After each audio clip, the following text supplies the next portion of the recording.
Welcome to Audible Sportscast, your home for all things sports.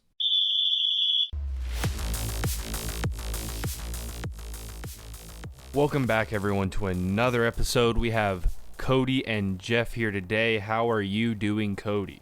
Not too bad. How's it going? It's going good for me. I get to talk about one of my favorite things in the world in football today.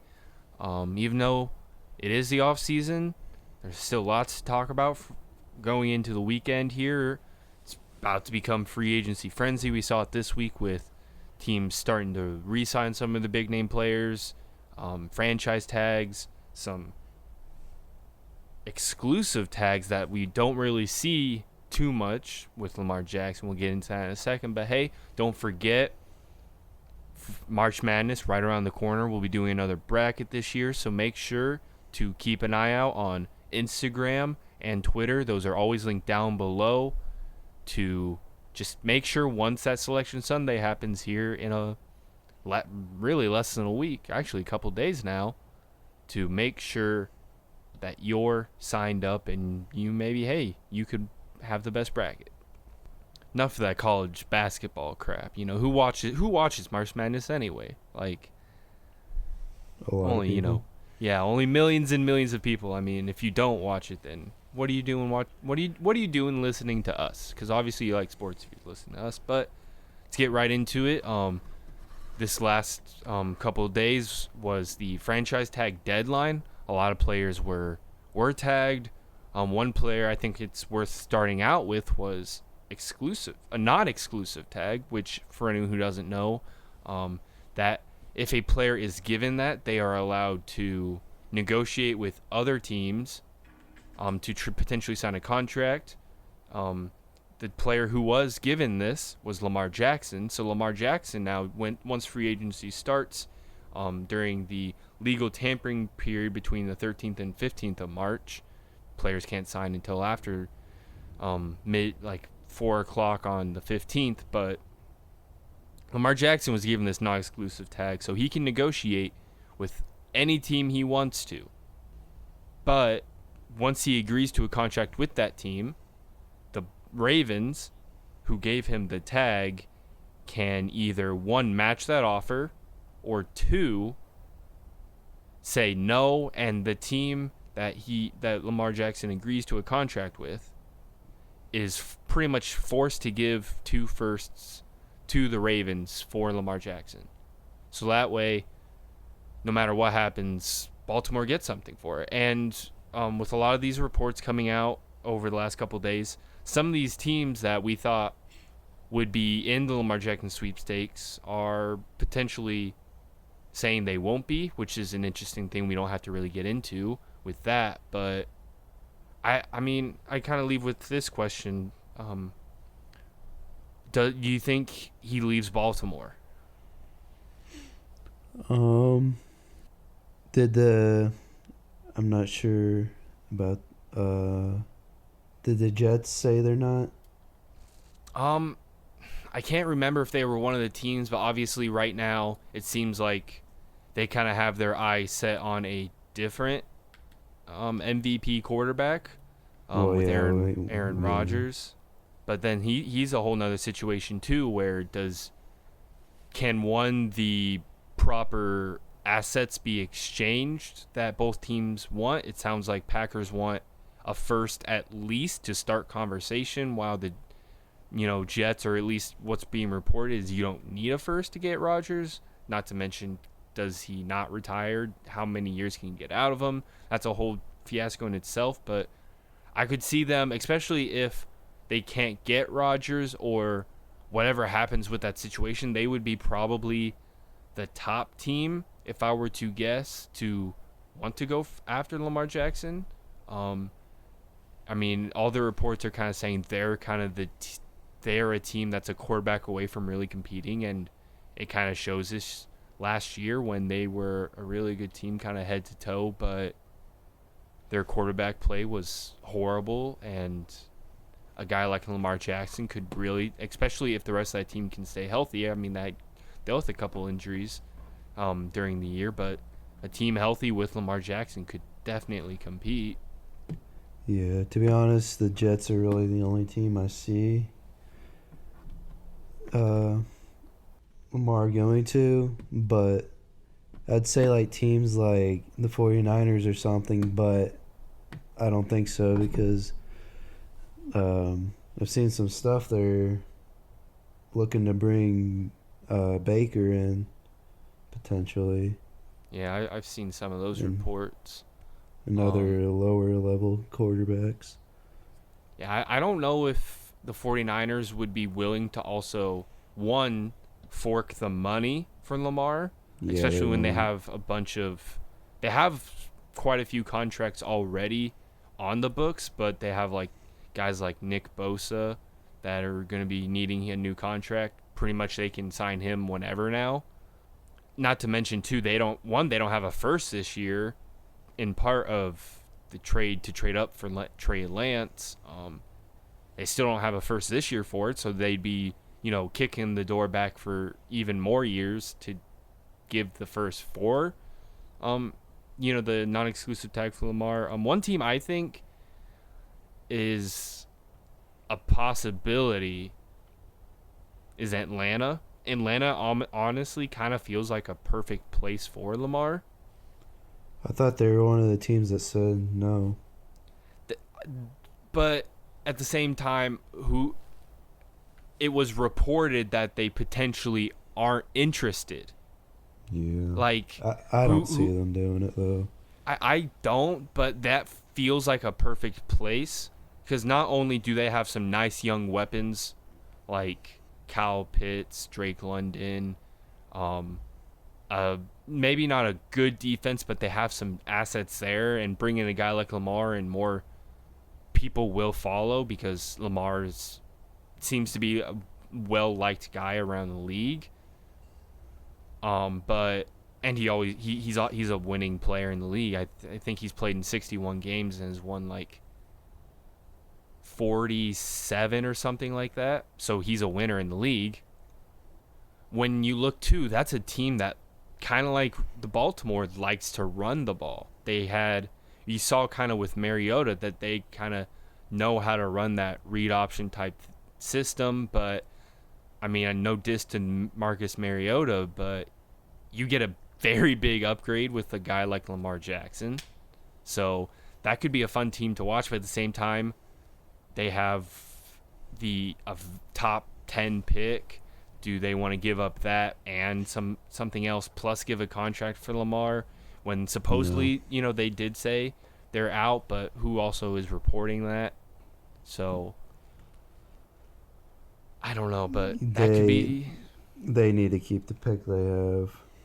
Um, Well, the problem, I mean, do you think they're a team that drafts a quarterback this year or waits another year?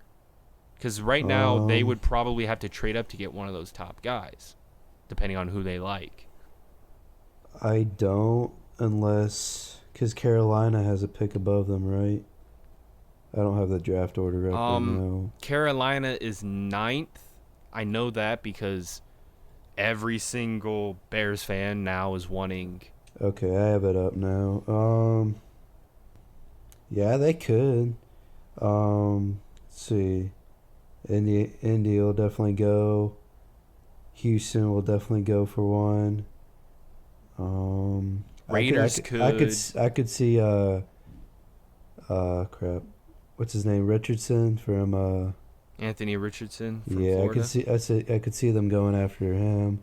A lot of people say the Colts are are the best team for him, which I hope the Colts don't get him because he looks good on the ground, but I don't like him. I There's don't like him throwing the ball.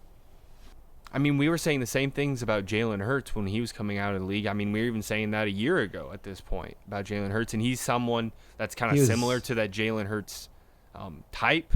And you get the right weapons around him, and he played. I mean, they went to the Super Bowl. Whether that was because of everything around him, he still balled out in the Super Bowl. So, I'd say Jalen Hurts was on a higher level than him, but oh yeah, I I mean, mean, you I mean, it's tough to compare. I mean, Jalen Hurts was a second round pick. A lot of people questioned his. I mean, same thing. They questioned his throwing abilities. That's what they're doing with Anthony Richardson. But because we're, I think, in an NFL, in an NFL where it's more okay to have a run first quarterback that you don't need to necessarily be able to throw the ball, that more teams are willing to maybe draft him. Obviously, this is us pre-draft talking about it. We said the same things about Malik Willis last year before the draft, and he didn't go until the third round, so who knows how teams really feel about Anthony Richardson. I mean, it all depends how their conversations and interviews went, which,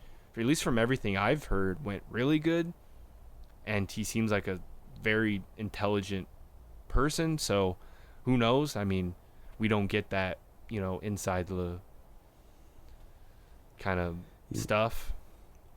Yeah, so the only QB I think they could get is Richardson, because Levis is going to the Raiders.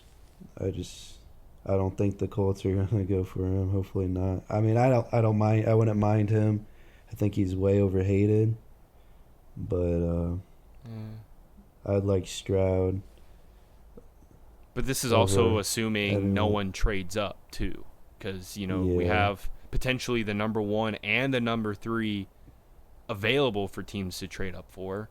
So does a team the Raiders or the Panthers or the Falcons trade up to try to either move ahead of the Houston and or the Colts? Yeah, so that's unpredictable though. So oh yeah, definitely. I mean, it seems like everyone's predicting at least one trade to happen inside the top 5. We'll see. I mean, everybody who's anybody, it seems like, expects one, but yeah, the Colts are the heaviest favorite, but they might like the spot they're at. And yeah, there's a lot that can happen. Yeah, but we'll see. We'll talk a little bit more draft later, but a lot of these teams that we're talking about might not even be in the quarterback market when time comes for draft. Like, if Lamar does go to a team like Atlanta, they say, what, screw it, we'll give you the fully guaranteed contract, we'll trade 2 firsts for you, which people might say isn't a lot, but that's who's willing to do that. We haven't seen it yet, especially if the reports are true. But they could be a team that could have potentially traded up, spent three first plus to move up to 3 or 1 or whatever spot to get one of their quarterbacks. Don't need one. Or Raiders, maybe, there's rumored that they're in the market maybe for Jimmy G. They'd wait a year potentially to draft a quarterback, instead try to increase the talent on the team. It's a lot of big question marks, and that's the fun thing about free agency is the more it goes into it, the more you kind of see potentially what some of these teams' ideas are for the draft, because that's the magical thing about football compared to some of these other sports like the NBA. The free agency period starts before the draft, where in places like the NBA, the draft's way before free agency. So you get a little bit of a kind of differing in approaches. And I think that's really interesting for the NFL. And then you see teams that maybe didn't think they had a chance at a quarterback go and sign one in free agency. AKA, it seems like the Bears do every year. They draft a quarterback, they sign one in free agency for decent money. But I don't know. It does seem like the Lamar Jackson sweepstakes aren't as big as we maybe expected it to be a month ago with these reports. I don't know. Some people think it's collusion. I don't think it is. It is a heavy price to ask to give a player a fully guaranteed contract plus picks. But at the same time, who knows if these reports are true. But real quick on the Atlanta thing again. I don't know if I think they will go for a QB, but I take that back about Richardson. I highly doubt they get him. Um, a lot of mock drafts I've looked at have them going after defense because their defense is horrid. But is that because all of those quarterbacks that could be drafted around that spot are just gone already? Yeah, that's probably what's going to happen because I've seen a lot, which I agree with. Vegas and Carolina trading up to the top four with the Colts and Houston. I've seen a few like that, and I tend to agree with that. I think the Atlanta will still go with one, but probably like second, not second, maybe third round. Get like that Stanford quarterback. That's kind of the don't know his name, but I can't think of it, but that's the kind of magical thing I think about this year that's different than almost any other year when it comes to quarterbacks is there are some of that front heavy quarterbacks that we at least expect to go early, but in this draft there's a couple, day 2, day 3 guys that can be potentially, plug and play type guys or perennial, number twos in the league for a long time. You got guys like Hendon Hooker. You have Purdue's quarterback. I can never remember his name. Aiden O'Connell. Yes, thank you, Aiden O'Connell. You guys have guys like that have potential pro-rated. Either they were in a pro system, they have the arm, the size, whatever it may be, that can get them drafted a little bit earlier than maybe people are expecting. And a guy like Hendon Hooker, he's obviously has some knee issues. He's a little bit older, but he's a guy that let him sit for a year or two behind, like say the Raiders don't get a quarterback, or sign Jimmy G. Get a guy like Hendon Hooker who can sit behind him, maybe learn something where when the time comes when Jimmy G's out of there, they have Hendon Hooker, or maybe they have another guy they drafted or picked up that can compete for a potential starting quarterback position. So this is a magical quarterback draft, especially when not only you look at teams have the chance to trade up within two potential spots to trade into the top 4, but also there's some guys you can wait around to pick up, be backups. I mean, we're not even talking about Stetson Bennett. He's older, he's a little bit shorter, but I feel like improved his draft stock at the combine a little bit. He showed a really great arm, and we know he's a winner. Yeah, I was getting ready to bring up his name. Yeah, as a joke, but he's a tricky one. But I mean, we saw Brock Purdy almost take the 49ers to the Super Bowl. So some of these quarterbacks, put them in the right spot, they can put up good numbers. Obviously, Brock Purdy might have. I mean, he's an enigma. We probably won't see stuff like that happen for a while. I mean, we said the same thing about Brady. We see some of these, late round drafted quarterbacks thinking people got the next Brady, but it's an enigma. We can't expect that every year. Maybe feels like they might not be in the quarterback market in the draft, picks up a guy. I mean, Jimmy G, every other quarterback other than pretty much Jimmy G has been signed, depending on, other than the Lamar Jackson situation, but assuming the reports are true, we can assume he will be back in Baltimore. He's really the only other guy available on the market. Geno Smith got his contract. Daniel Jones got his contract. Derek Carr signed to the Saints. So these these teams that feel like they just need a quarterback, don't want to give up trade picks to either move up in the draft or for maybe a guy like Aaron Rodgers, can be like, all right, Jimmy G, we can plug him in for a year or two. We've seen what he can do. We have a talented team.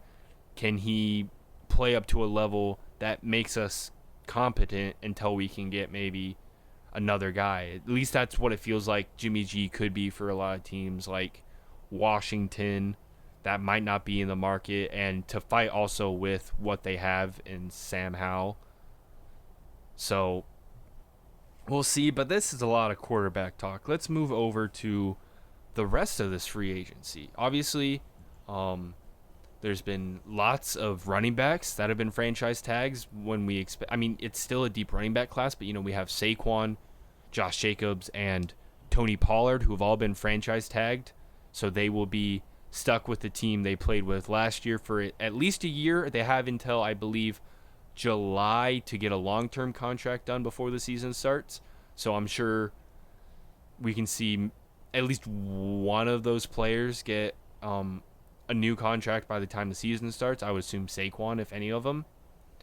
But you have guys like Miles Sanders, David Montgomery, who it looks like they will be on a new team. So there's a handful of running backs. But I found a list on CBS Sports that has all of the defensive players or not the defensive players, but just players in general that will become free agents pending a new contract this upcoming week.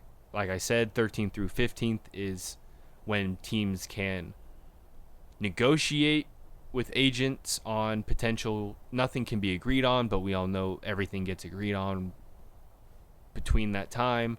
But the number one player, other than Lamar Jackson and a couple guys who have already been signed on this list, is the Eagle. Speaking of the Eagles defensive tackle, Javon Hargrave.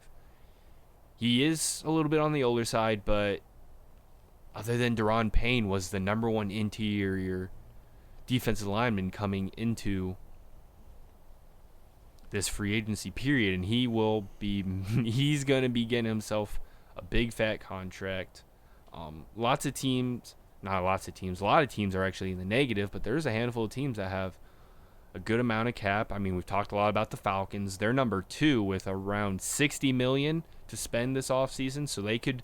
You talked about how the defense is horrid. They do have a couple playmakers, but they could really put a stamp on this defense, especially if they can get a guy like Lamar. I don't know. I'm not saying maybe the Eagles are the place for him, but he's a guy that can definitely break the bank this offseason. Yeah, I don't know. If they could land him, yeah, that'd be pretty solid, but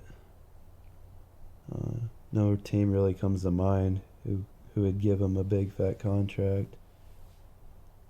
Yeah, it's obviously tough. Obviously someone will, but it's tough because so many of these teams are technically in the negative, so we expect them not to be handing big contracts. But with the way contracts work in the NFL, I mean, we saw it with the Saints. They're negative like $50 million, at least last I checked, and they gave Carr a 4-year, $150 million deal. So it's like, what cap gymnastics are they doing now that they've been doing the last 4 years, so that they are able to not be under the cap by the time the league starts? Guess what other team has a lot of cap and is number 1? The Chicago Bears, and if we're talking about a bad defense, it doesn't get much worse than the Bears. Obviously, they like paying their D linemen, so I mean that's a team I could see. Yeah, that's a player I wouldn't mind having. I mean, when you talk about he's great in the run, we saw how great he was in pass sets too. Obviously, I wanted Daron Payne. He was franchise tagged, so Javon Hargrave would be a good guy to put in there. There's a handful of defensive guys I would love for the Bears to sign. Just looking at the top, you got guys like Tremaine Edmonds, Bobby Okereke, 2 off-ball linebackers that are definitely at the top.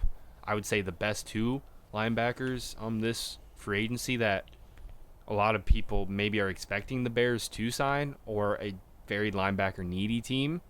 But obviously, when you're talking about where players are going to sign, you automatically just go to, what teams have the most money that will give, the biggest contracts. I mean, we saw it last year with Jacksonville when they signed Christian Kirk, Brandon Sheriff.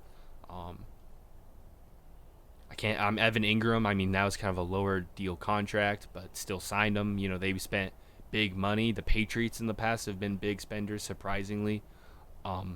But you always go to those teams kind of at the top. Will they spend the money? With the Colts, we've seen years where they've had close to 100 million in cap and really didn't sign anybody. Yeah, like 3 years in a row. Yeah. Obviously, they were waiting to sign some of their guys they had in house. Didn't have the best season, but Yeah, I think things will turn around once they hopefully draft the right quarterback. yeah. All that procrastinating just bit them in the butt. So Yeah, and I mean at the same time too, like you want to make sure you bring in the right guys, but at the same time you don't want to be super conservative. Like if you need a offensive tackle and there's a guy like Orlando Brown, for example, this year, Jawan Taylor, these guys that are, some of the better offensive tackles in the league. Like, hey, you need a tackle, bring him in. Give him that big contract if that's you feel like you're missing piece. I'm not saying that for any team in particular. Bears, hey, you do need a line, so keep an eye out for him. But yeah, if you learn anything in the NFL, watching teams build teams, money builds teams, money makes Super Bowl teams nowadays. for the most part, it's also a little bit getting lucky. With not I don't want to say lucky, but you have to have the right quarterback in play. Yeah, We saw it. I mean, we've seen it right now with Patrick Mahomes. Like, he is. my point is you need money and some vets on your team. Oh yeah, definitely. Young teams. It's hard to have a successful pure young team in the NFL. Definitely. You have to find that right mix of drafting well while also bringing in the right veterans, the right big name players. And the Chiefs are the best at it. Oh yeah, I mean, they've kept a lot of really great guys in house, but also realizing when the time comes to re-sign a couple of them when they can't financially maybe afford it, like Tyreek Hill, Frank Clark, who for the longest time was on people would argue a horrible contract, but they kind of stuck with it, moves money around to help out. But yeah, I mean, as long as you got a guy like Patrick Mahomes and you have some pieces and you get, but they spent money on giving a guy like Juju Smith-Schuster a chance, and he paved the way really well. He maybe didn't have a great year, but he sure as heck's gonna get a really great contract this offseason for his time in Kansas City. You look at the Bucks a couple years ago when they won the Super Bowl. They went and spent. I mean, it wasn't super high money to bring in Tom Brady, but they brought him in, and then all these veterans followed. You went and got Gronk. You got, guys like Ndamukong Suh. You got, there's a couple guys in house already, like Jason Pierre-Paul, and Shaquille Barrett, who they signed to a big contract a couple years prior. But yeah, it's just a matter of bringing in the right free agents, the right draftees, and you have to spend some money. The teams that spend little money in free agency rarely make it to the Super Bowl, let alone win it. I mean, we saw it this year with the Eagles. They went out, traded, signed, and they had a pretty good team. And yes, a lot of it was, keeping guys in-house for a long time. I mean, I would say maybe at least a quarter, if not more, of the starters on that team were on the same team when they went to the Super Bowl in 2018. So it's just a give and take, and you gotta spend money. Yeah. Well, bringing up the Chiefs, another big free agent to watch out for is Frank Clark. Forgot about him. That's true. I think he leads the league in playoff sacks. Yeah. He's maybe not going to get a contract like he had while in Kansas City, but he's a veteran presence. I mean, I believe he was one of the captains on that Kansas City defense, so he's a guy that brings a lot of. I mean, he's went to however many Super Bowls in the last couple of years. I mean, being in Kansas City, yeah, he's a guy. There's just looking at this list. I mean, you got Mike McGlinchey out of San Francisco, guy that's known as a really great run blocking right tackle. So a team maybe that looking for a guy like him, say Chicago, who we see can run the ball really well, would maybe say, or might say, hey, bring him in while the pass blocking is a little below average. That's something maybe they hope they can work on. I mean, you look at safeties too. You have two of some of the best or three of some of the best safeties in the league, in Jordan Poyer, Jesse Bates, and Chauncey Gardner-Johnson, that are potentially, I mean, that it looks like will be going elsewhere. So the safety market is really great this year. Tons of defensive backs. Yeah, I've been seeing Jesse Bates is a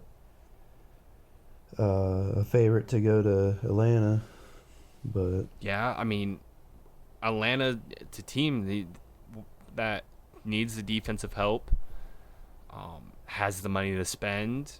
It's an interesting team because like they're like, hey, even if they don't get Lamar, say I don't know, they're in an interesting spot because we keep talking about this, but they have to either trade up to draft a quarterback or spend some picks to get Lamar.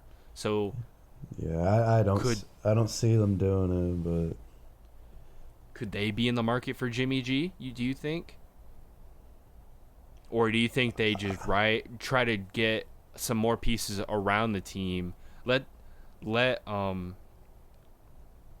say Desmond this. Ridder have another year, draft another guy in the second, third round, and just maybe see what Desmond Ridder can do. But what you gonna say? I see them getting Jimmy G over, like, way before they go after Lamar, and hanging on with Desmond Ridder. Yeah, they're gonna get someone in the draft no matter what. I think. Whether it's round 1 or round 7. Yeah, I don't think it's gonna be round 1, but I see them going after one of the, whatever you want to say, mid-level QBs in like the second to third round. Yeah. Whether it be Hooker or Bennett. I don't know. They're definitely not going to trade up for a top QB in my mind, though. Yeah. Well, we've talked about a lot of teams then that might be in the market for Jimmy G. We've seen already this offseason Derek Carr get a contract with around what's the number? 4 years, $150 million. We've seen Daniel Jones 4 years, $160 million. So both these contracts roughly in that kind of, Daniel Jones is around $45 million per year. Yeah, Jimmy G's went to Super Bowl, went to multiple championship games. Is Jimmy, and especially if there are several teams in the market for him, do we see Jimmy G get a $50 million contract? Like, I hate to say it, but it seems like he's going to. It wouldn't surprise me if he did, but I would hope my franchise wouldn't pay that kind of money for him. Like, I'll say this about him: he's definitely proved himself. He's taken a team to the Super Bowl, deep into the playoffs a few times, but he gets hurt very easily, and he does make some bonehead decisions, real big bonehead decisions. Oh, yeah. That's cost them a few important games. So, he's just a QB I wouldn't want. Yeah, and just looking at some of these quarterback contracts where, when we're looking at average salary, there are 8 quarterbacks that have more average salary than the ones that Derek Carr and Daniel Jones just signed. Dak Prescott makes $40 million average. Yeah, which is ridiculous. So does Stafford. Josh Allen, 43. Patrick Mahomes making 45 an average. A lot of people thought that was going to be a horrible contract. Looking back, is now probably one of the best team-friendly deals for a star quarterback we've ever seen. Watson, who has a 45 average, and his is also a completely guaranteed contract. So not only is it that the average, but it's all he's going to get all of it. Rumor is with Watson, he's open to restructure. Yeah, and I mean, it seems like the Browns are in a cap situation. I mean, it looks like they're maybe in the market to trade, some guys like Nick Chubb to get some money. So, I mean, we'll see. Hopefully he can restructure, they get some more money open, and he doesn't play as bad as he did at the end of last year. Because if you're going to get a big contract like that, you got to play like it. And some of these guys don't. I mean, injury kind of screwed over Kyler Murray, but his is 46.1. Russell Wilson is making $49 million average in his contract, and at the top is 50.3 with Aaron Rodgers. So there's some high-value quarterbacks here, or quarterback money, I should say. And when you think about Jimmy G, he's definitely going to be making some more money than some of these quarterbacks. I mean, he might hit that 50 range. I don't know. It's just going to depend. It's all about supply and demand. Other than Lamar, he's the one quarterback really in this market left. Demand seems to be high for a quarterback right now. I mean, with at least the rumors of potentially Raiders, Falcons, Panthers, some of these teams that feel like they could win a little bit now, but aren't in that market for a quarterback in the draft.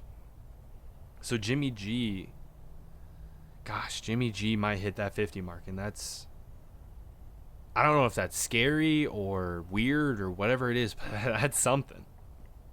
I don't know. Part of me thinks he deserves it, and part of me doesn't, because you do have some QBs like Kyler Murray who really doesn't, in my mind, deserve the kind of money he's getting paid. That's the interesting thing about quarterbacks, though, is like even an above average quarterback is going to get like elite level money because they're scared of losing him, so they're going to pay him whatever they can. Yeah, and then you got Dak, who's only getting the money because Jerry Jones has a big pocketbook. Yeah, it's likes interesting. Him. So yeah, in my mind, yes, I could see Garaoppolo getting his money, but what team do you think signs him? I think he's going to go to the NFC South, one of those two teams. I could see him going to Atlanta or Carolina. You don't think the Bucs are in a market for Jimmy G? You don't think he'll follow Tom Brady's footsteps? Honestly, completely forgot about him. The Bucs. They're in a tough spot because they're losing a lot of star defensive players to free agency. I mean, Jamil Dean, Levante David, just to name two. I honestly don't see them getting him, though. I think they're going to roll out with... I could see them signing QB, but I don't think it's going to be Garoppolo. I don't know who it would be. Just a bottom-level guy to compete with Kyle Trask. Kyle Trask. Who is their only signed QB right now. So... yeah, they seem like a team that might... I mean, Kyle Trask was, I believe, a second-round pick out of Florida, so... a quarterback the Bucs need to go get is Baker. I know a lot of people don't like him, but I really like him, and I think he's overrated. And he can look what he did with the Browns, and I think if the Bucs or any team that needs a quarterback should at least consider him. Yeah, but at the same time, a team like the Bucs that seem to be losing a lot of players, need to get younger before they get older, and they have a like. Well, do we see them tank? Because there's some quarterbacks next year. So why bring in a guy like Baker? Well, yeah, that's what I'm saying. But Baker's a QB you bring in if you want to tank. Yeah, it's sad to say, but. But do they already have that in Kyle Trask? Yeah, they do. But a lot of teams do that though. A lot of teams bring in another QB, a more look what the Bears did when they signed Mike Glennon. They paid out the butt for him when they were crap, you know? Yeah. Well, yeah, and they were in a spot to. It's not like they weren't in a spot to draft a quarterback. I mean, they had the Yeah. 3rd overall pick.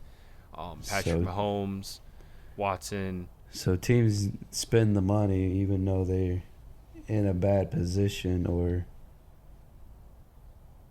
not a They bad want to. They position. want to at but least look relevant. They don't want yeah, to. They can't show they're tanking, because if they show they're tanking, then that's how you lose fans, and then you just get potential. Yeah, I don't know if tanking is illegal technically, but it definitely doesn't look good. you get that poop streak all over your team. Yeah, but I mean, we'll see. By next time we talk, there's going to be a lot of new players on new teams with new bank accounts full of new money. We'll see next time we talk. I'm sure we'll talk plenty about who made the best decisions, who made the worst decisions early in free agency.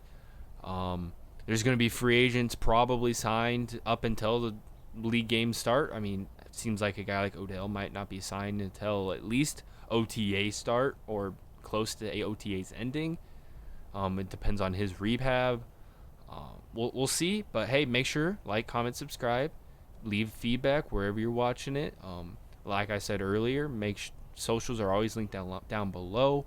Keep an eye on those. Keep an eye out for March Madness. It's right around the corner, and we're gonna have another bracket challenge. So make sure to be studying up on your basketball, because we all know that won't help you. It's all luck, random, and a little bit of research. But it's what we got for you today. So have a good weekend, everybody. Catch you later. Thanks for listening to Audible Sportscast, your home for all things sports.